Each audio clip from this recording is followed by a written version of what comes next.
Good afternoon sir. Good afternoon.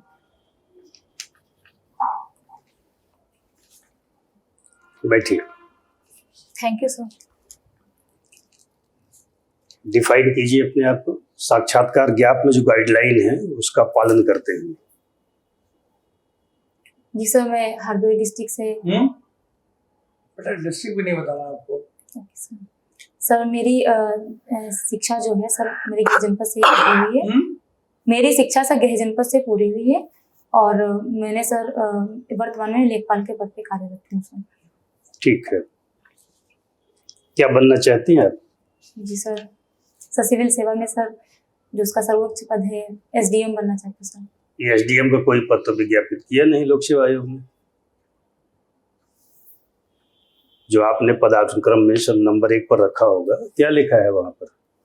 पद का नाम क्या लिखा है? सर उप जिलाधिकारी। Deputy collector. Sorry sir, deputy collector. हाँ तो बोलिए ना, डिप्टी कलेक्टर बनना चाहती है। जी सर। क्यों बनना चाहती है डिप्टी कलेक्टर? सर मैं अभी जिस पद पे कार्यरत हूँ वहाँ पे सर जो मैंने समस्याएं देखी हैं जमीनी स्तर पे, तो सर वो मैं जब SDM बन जाऊंगी तो सर उन समस्याओं का निर्धारण करने के लिए सर मैं उन नीतियां बना सकूंगी और मैं जमीनी स्तर से लागू कर सकूंगी। कौन सी समस्या आपने देखी लेखपाल रहते हुए? जी सर अभी मैं लेखपाल के पद पे हूँ सर। एक तो समस्याएं हैं कि जमीनी स्तर पे सर जो भूमि विवाद बढ़े हुए हैं सर, और उसके साथ ही साथ मैं जब गांव में जाती हूँ तो सर जो बच्चियां हैं तो उनकी सर जो प्राथमिक शिक्षा प्राप्त कर लेती हैं फिर उसके बाद उनकी पढ़ाई छूट जाती है सर। तो ये इन चीज़ों की ठीक है। डिप्टी कलेक्टर में कौन सी क्वालिटीज पाई जाती है जो आप में भी हैं? सर एक तो डिप्टी कलेक्टर में सर वस्तुनिष्ठता अति आवश्यक होती है सर, मुझ में भी है। ठीक है। और इसके अलावा सर धैर्य अपेक्षित होता है सर, तो मुझे में भी सर धैर्य है। और इसके अलावा सर एक ईमानदारी और समयबद्ध रूप से जो सर काम करते हैं डिप्टी कलेक्टर, तो वो भी सर मेरे अंदर क्वालिटी है। कुछ एक अपनी वीकनेसेस अगर हैं तो बता दीजिए, नहीं है तो कोई बात नहीं। सर वो तो वीकनेस होती है, मेरे अंदर भी है। और सर मैं थोड़ा सा हिचकिचाहट आ जाती है सार्वजनिक मंच पर बोलते हुए, तो सर मैं अभ्यास के द्वारा उसको खत्म करने की कोशिश कर रही हूँ। और दूसरी सर मेरे अंदर सर थोड़ी संवेदनशीलता ज़्यादा है। इसके साथ संवेदनशीलता सर ज़्यादा है, क्योंकि ये सर संवेदनशीलता कमी होती है या सर संवेदनशीलता अधिक है। तो जब सर हम ये जो किसी की हम समस्याओं को सुनते हैं तो सर वो समस्याएं और मैं सर बहुत गहराई से ज्यादा सोच लेती हूँ जो हमारे कर्तव्यों के बीच में आ जाती हैं, तो दिक्कत पैदा करती है। बेटा ये तो क्वालिटी हुई। जी सर कभी कभी ऐसा हो जाता है ना कि हम अपने दायित्वों के निर्वहन में सर थोड़ी दिक्कतें आ जाती हैं। ठीक है सर। ग्रेजुएशन में क्या पढ़ा है आपने? सर मेरे पास सर मैं PCM रहा है। Physics, chemistry, mathematics. जी सर। कुछ इंडियन मैथमेटिशियंस के नाम 1-2-4 जितने याद आए। सर प्राचीन काल में सर देखें तो सर आर्यभट्ट का नाम मिलता है और सर आधुनिक काल में रामानुजन का नाम मिलता है। रामानुजन का क्या कंट्रीब्यूशन है, मतलब किस एरिया में? मैथ्स के तो बहुत से पक्ष हैं। जी सर उन्होंने सर अंकों में सर संबंधित अपना सिद्धांत दिया है सर। 1-2 मॉडर्न यूरोपियन मैथमेटिशियंस के नाम। सर एक हार्डी का नाम आता है और सर पाइथागोरस का भी नाम आता है सर। क्लासिकल में। जी सर। पाइथागोरस का क्या कंट्रीब्यूशन है? सर इन्होंने पाइथागोरस थ्योरम दी है और इसके अलावा ये ज्योमेट्री में ही काम किए हैं या कुछ नंबर्स पर भी उन्होंने काम किया है? जी सर नंबर्स पे भी काम किया है सर, जैसे कि स्क्वायर वगैरह दिए हैं। और एक सर जो हार्डी है इन्होंने और रामानुजम ने मिलके एक टैक्सी नंबर का दिया था, जिसे सर बहुत ही बेहद रोचक माना जाता है सर। सर जी बेटा आपके हॉबीज क्या है? सर मैं सब मुझे स्केचिंग करना पसंद है। स्केचिंग करना पसंद है सर। और इसके अलावा सर जो खाली टाइम मिलता है तो मैं अपनी मम्मी के साथ में मतलब बातचीत करती हूँ सर। मम्मी से बात करना भी हॉबी होती है बेटा, ये इट इज अ ड्यूटी? बिल्कुल सर, हॉबी भी ये ड्यूटी है कि हॉबी है? सर ड्यूटी भी है, हॉबी भी है सर। बेटा बताइए, ये आप तो लेखपाल के पद पे कितने दिन हो गए आपको काम सर करते हो? मुझे लगभग सर 1.5 वर्ष हो गया है। लेखपाल शब्द कब आया पहली बार आपको? इसके लेखपाल को पहले कुछ और कहते थे क्या? सर जी सर पहले स्वतंत्रता से पहले सर पटवारी के नाम से जाना जाता स्वतंत्रता था। से पहले? स्वतंत्रता के पहले और कुछ दिन बाद तक भी सर, जब सर चौधरी तो चरण कब से सिंह पटवारी से लेखपाल कब शुरू हुए? सर चौधरी चरण सिंह जब सीएम बने हैं हम्म। तो उन्होंने सर इसका नाम पटवारी से लेखपाल कर दिया, वही 1950-52 के आसपास सर। तो आपको, हम आपको व्यक्तिगत रूप से नहीं कह रहे हैं, लेकिन आपने देखा होगा लेखपाल नाम अपने आप में बड़ा बदनाम सा हो चुका है ना। तो आपको क्या लगता है कि अगर आप एसडीएम हो गए तो अपने अंडर में काम करने वाले लेखपालों को कैसे आप अच्छे रास्ते बुलाएंगे कि कम से कम वो उनकी इमेज पब्लिक के निगाह में अच्छी हो जाए? सर सरकार इसके लिए प्रयासरत है सर कि बेटा क्या आप बेटा स्टेप्स क्या लेंगे आप बताइए? जी सर अगर देखा जाए तो लेखपालों को सर मोटिवेट करने के लिए 2 पक्ष हो सकते हैं, एक सकारात्मक और नकारात्मक। बेटा ये तो आप फिर बताने लगे। आप जी, बताइए, आपके दिमाग में कोई विजन होगा जी सर। कि हम जब ज्वाइन करेंगे एसडीएम ग्रुप में तो कोशिश करेंगे कि ये 1 2 3 4 5 करके ये हम उनको सजेस्ट करेंगे। इसके बाद उनको लेखपाल को हम ईमानदारी से काम करने के लिए सर जब से डिजिटलाइजेशन हुआ है क्या सर, बेटे? जब से डिजिटलाइजेशन हुआ मतलब सर डिजिटलीकरण हो रहा है तो सब भ्रष्टाचार में बहुत कमी आई है। अगर सर थोड़ी बहुत रह भी जाती है तो सर उसके लिए हम कई कदम उठा सकते हैं, जैसे कि जो ईमानदारी से काम कर रहा है लेखपाल तो उसको सर हम प्रशस्ति पत्र वगैरह वितरित करें तो उससे सर लेखपाल प्रशस्ति पत्र से कोई मांगता नहीं, उनको उसका कोई जरूरत नहीं होती है। अगर न इससे भी सर अगर काम नहीं चलेगा तो सर उसके खिलाफ विभागीय कार्यवाही हो सकती है, ये सर एक कठोर कदम हो सकता है। कैसे होगा? अब आपको विभागीय कार्रवाई का तो ये होता है कि कल हो सकता है कि कलेक्टर आपसे कह दे कि भाई जरा सा डिप्टी साहब ये सामान और रिश्तेदार हमारे आधा भिजवा दीजिए आप। फिर तनख्वाह से तो भिजवाइएगा नहीं, फिर किसी लेखपाल से कहेंगे जरा भैया भेज दो जरा क्या। जी सर जो कैसे सर बनाएंगे? नियम कानून के तहत ही सारी प्रक्रियाएं होंगी सर, नियम कानून के ही तहत सारी प्रक्रियाएं होंगी। बेटिया ये तो आदर्श बात तो है। अगर मान लीजिए डीएम ने आपसे सिफारिश की कि वो लेखपाल हमारा आदमी है, इसको बोलना नहीं, इसको क्या कीजिएगा? सर उससे हम लिखित रूप से एक सर रिपोर्ट देंगे और उससे किसको? लेंगे भी जो भी किसको? सर लेखपाल जो भी सर इलीगल काम करेगा। बेटे मान लीजिए डीएम ने आपसे कहा कि देखो लेखपाल ही हमारा आदमी है, इसको बिल्कुल बोलिएगा नहीं, जो कर रहा करना दीजिए। क्या करेंगे? छूट दे देंगे उसको आपकी? जी सर छूट नहीं दी जाएगी क्योंकि सब भ्रष्टाचार से होकर रास्ता नहीं जा फिर सकता। डीएम आपके खिलाफ मोर्चा खोल देंगे, डीएम आपकी तलाश में रहेंगे कि जैसे कुछ पाएंगे कमी तो आपका एसीआर जिसको कहते हैं कैरेक्टर वगैरह कर देंगे आपको। जी सर अगर ऐसी स्थिति आएगी तो उससे भी देखा जाएगा, लेकिन सर जो करप्शन जो करेगा सर उसके खिलाफ जो भी कानूनी प्रक्रियाएं हैं वो सारी पूरी की जाएंगी। तो आप बताइए, ये आपको एसडीएम अब आपने कहा ना एसडीएम, तो एसडीएम और डिप्टी कलेक्टर में क्या फर्क है? आप तो सर्विस में है बेटा, आपको तो पता ही होगा। जी सर डिप्टी कलेक्टर जो होता है जब सर राजस्व का कार्य करता है। क्या करता है राजस्व में बताइए? जब सर राजस्व कलेक्शन करता है तो उसे डिप्टी कलेक्टर कहते हैं, और सर जब वही जो न्यायिक कार्य करता है तो सर उसे मजिस्ट्रेट यानी कि एसडीएम। न्यायिक कर तो बेटा जुडिशियल रेवेन्यू का मुकदमा तय कर रहा है, तो मजिस्ट्रेट कहाँ से हो गया वो? सर जब वो अपनी कोर्ट में बैठ के कार्य कोर्ट करता में है बैठकर तो वो बैठकर तो अगर रेवेन्यू का मुकदमा तय कर रहा है तो उसको तो हम सब डिविजनल ऑफिसर कहेंगे। वो मजिस्ट्रेसी कहाँ कर रहा है वहाँ पे?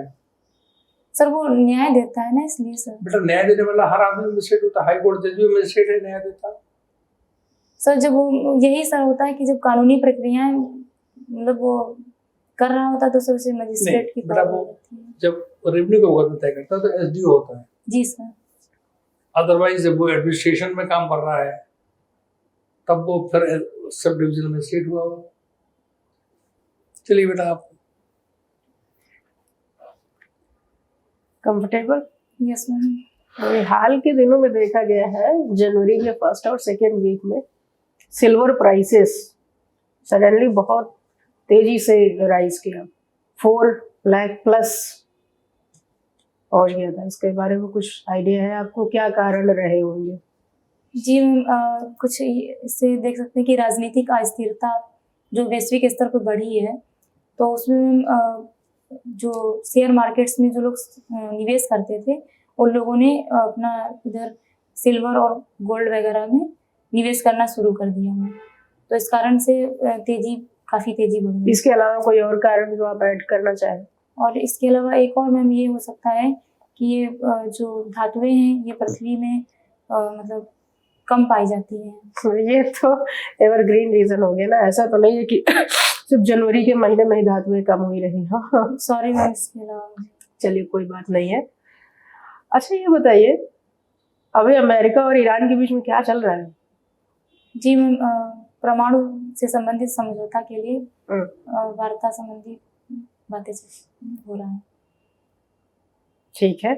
एक इंटरनेशनल पॉलिटिक्स में एक वर्ड, एक फ्रेज यूज होता है, इविल ऑफ एक्सेस। सुना है इसके बारे में? Sorry ma'am. अच्छा ठीक है। ईरान का अगर जियोग्राफिकली हम लोकेट करें तो एशिया के किस पार्ट में आएगा? East Asia, South Asia, West Asia? Ma'am फिर से रिपीट कर दीजिए। ईरान को अगर जियोग्राफिकल लोकेशन हम ट्रेस आउट करें तो एशिया के किस पार्ट में हम इसको लोकेट करेंगे? South Asia, central Asia, east Asia, किस पार्ट में? मध्य एशिया में।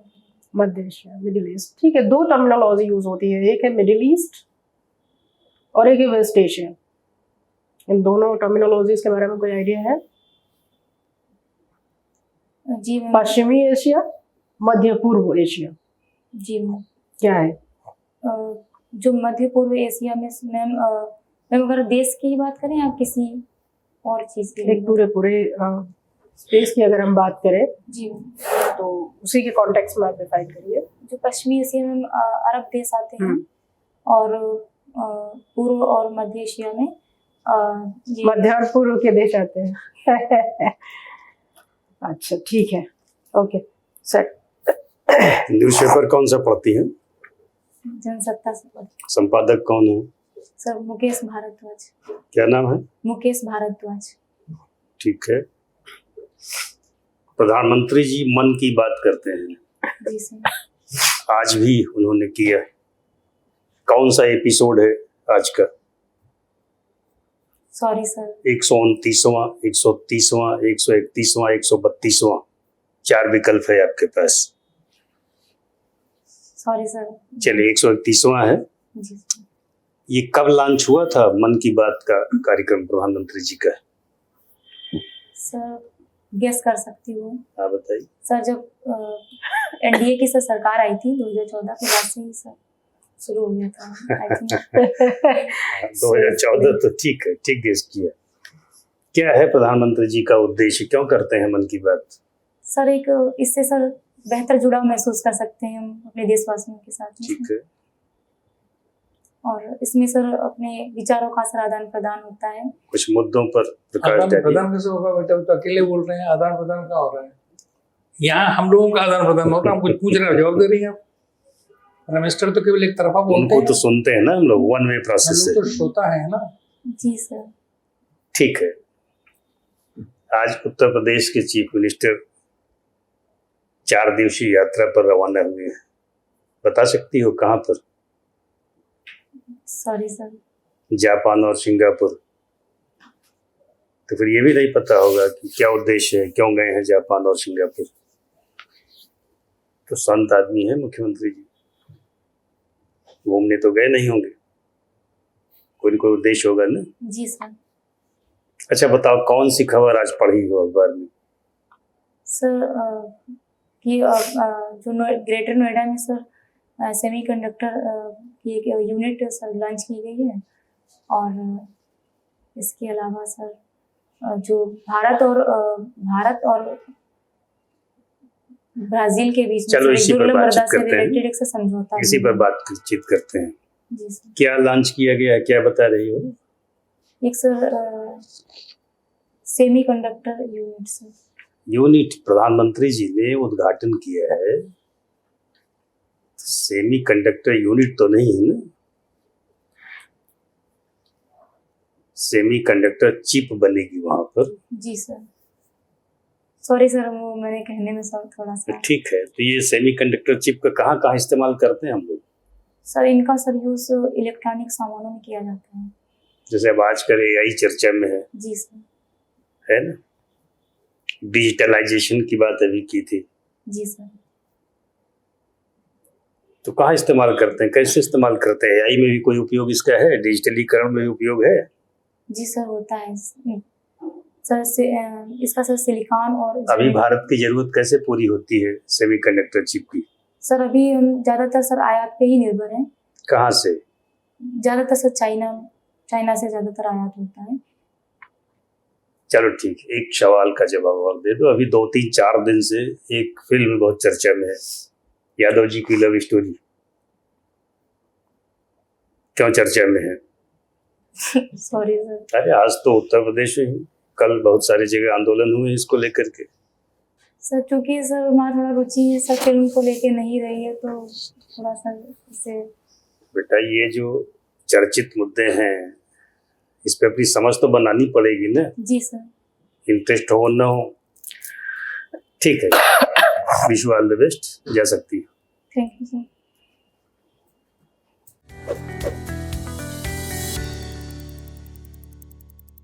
बैठिए। Thank you sir. कैसा रहा इंटरव्यू आपका? सर कुछ ठीक रहा, बस यही से करंट इश्यूज को सर देखना है ठीक से। पिछली बार की तुलना में कैसा था? मुझे लग रहा थोड़ा सा गड़बड़ गया है पिछली बार की तुलना में? नहीं ऐसा नहीं, जी सर। ऐसा नहीं है। आप बेटा शादीशुदा हैं कि बिना शादीशुदा? मैरिज हो गई आपकी? नहीं सर, अनमैरिड हूँ। तो बेटा दोस्तों में बात कर, दोस्त तो आपके फ्रेंड होंगे, कुछ लड़कियां दोस्त होंगी आपके? जी सर हैं। तो बेटा जैसे वहां बोलती है थोड़ा सा तेज बोलिए ताकि सुनाई भी पड़े ना, वरना आधी बातें तो निकल जाएंगी हम लोगों के कान के पास से। ये एडवाइस पहले दी गई थी, तेज आवाज के लिए कई बार कहा गया था, है ना? जी याद सर। है? पिछले सर मॉक मुझे में ऐसा हमने लगता है एडवाइस कि मैं किया तेज था। बोल रही हूँ लेकिन पहुंच नहीं रही आवाज। ऐसा बेटी सर- अगर हम लोग बेटा सुन ही नहीं पाएंगे तो बार बार लोग कई बार तो कहेंगे जी जी करके, फिर उसके बाद वो सरेंडर कर जाते हैं कि उनको बोलने नहीं तेज है। ये पिछली बार एडवाइस की गई थी, तो ये ध्यान रखना चाहिए था। फिलहाल परसों है इंटरव्यू, जी सर। तो तेज बोलना, लोग सुन सके ना, कम से कम बोर्ड को ये कहना पड़े कि थोड़ा तेज बोलिए तो अच्छा नहीं माना जाता है। ये आपके पास राइट है, किसी बोर्ड मेंबर की आवाज स्लो है, वॉल्यूम कम है, नहीं सुन पा रहे हैं, तो आपका थोड़ा तेज बोलें कृपा करके, हम आपको नहीं सुन पा रहे हैं। ये ध्यान रखना, पिछली बार भी एडवाइस किया गया था, वहाँ ये न लोगों को महसूस होने पाए। एक तो यही याद रखो, और आई कांटेक्ट को लेकर के कि जो मेंबर सवाल पूछता है मैक्सिमम टाइम तक उसी से आई कांटेक्ट में रहना है, लेकिन एक आध बार अन्य सदस्यों की तरफ भी दिखना, नजर डाल लेना चाहिए। सब लोग सुन रहे हैं ना, तो उनको ही इन्वॉल्व करो। इन 2 चीजों पर तुम काम कर लो, जी सर। बाकी बहुत पढ़ने लिखने का मामला नहीं है। लेकिन बेटा ऐसा कर लीजिएगा, जैसे आपके पास अभी टाइम है, कल आप, आज तो 22 है ना, जी सर। आपका कब इंटरव्यू है? परसों सर। परसों। बेटा आप आज कल परसों 2 दिन कम से कम हिंदी के 2 अखबार कोई ले लीजिए और कोशिश कीजिए कि हिंदी का अखबार आप प्रोमिनेंट न्यूज जो है उसमें प्रोमिनेंट न्यूज बेटा 1-2-3 नंबर पर आ जाएगा, मिल जाएगा, जरूर देख लीजिए। मतलब हम उन्हें कहते हैं रटिए नहीं उसको, लेकिन निगाह से अगर गुजरेगी तो आपको याद आ जाएगा कि क्या था। तो 2-3 दिन की बात ही पूछी जाती, कोई बहुत पहले की बात पूछेंगे नहीं। तो यही पॉइंट हमको भी ऐड करना था। ये न्यूज़पेपर 2-3 दिन पहले का, और जिस दिन है उस दिन सुबह का देख करके जाइए और अपनी राय टू द पॉइंट बना लीजिए उसमें। बाकी बहुत पढ़ने लिखने का नहीं, जितना पिछले 4 से 8-10 साल में पढ़ी हो उसी का रिफ्लेक्शन आता है बोर्ड के सामने। जी सर। ठीक है, इन बिंदुओं पर काम करो। विशेष रूप से क्योंकि आप सर्विस कर रही हैं, तो अपने सब्जेक्ट पे विशेष रूप से आप ध्यान रखिएगा कि आपके जवाब जो है वो ठीक हो। ठीक है, शुभकामना। Thank you sir.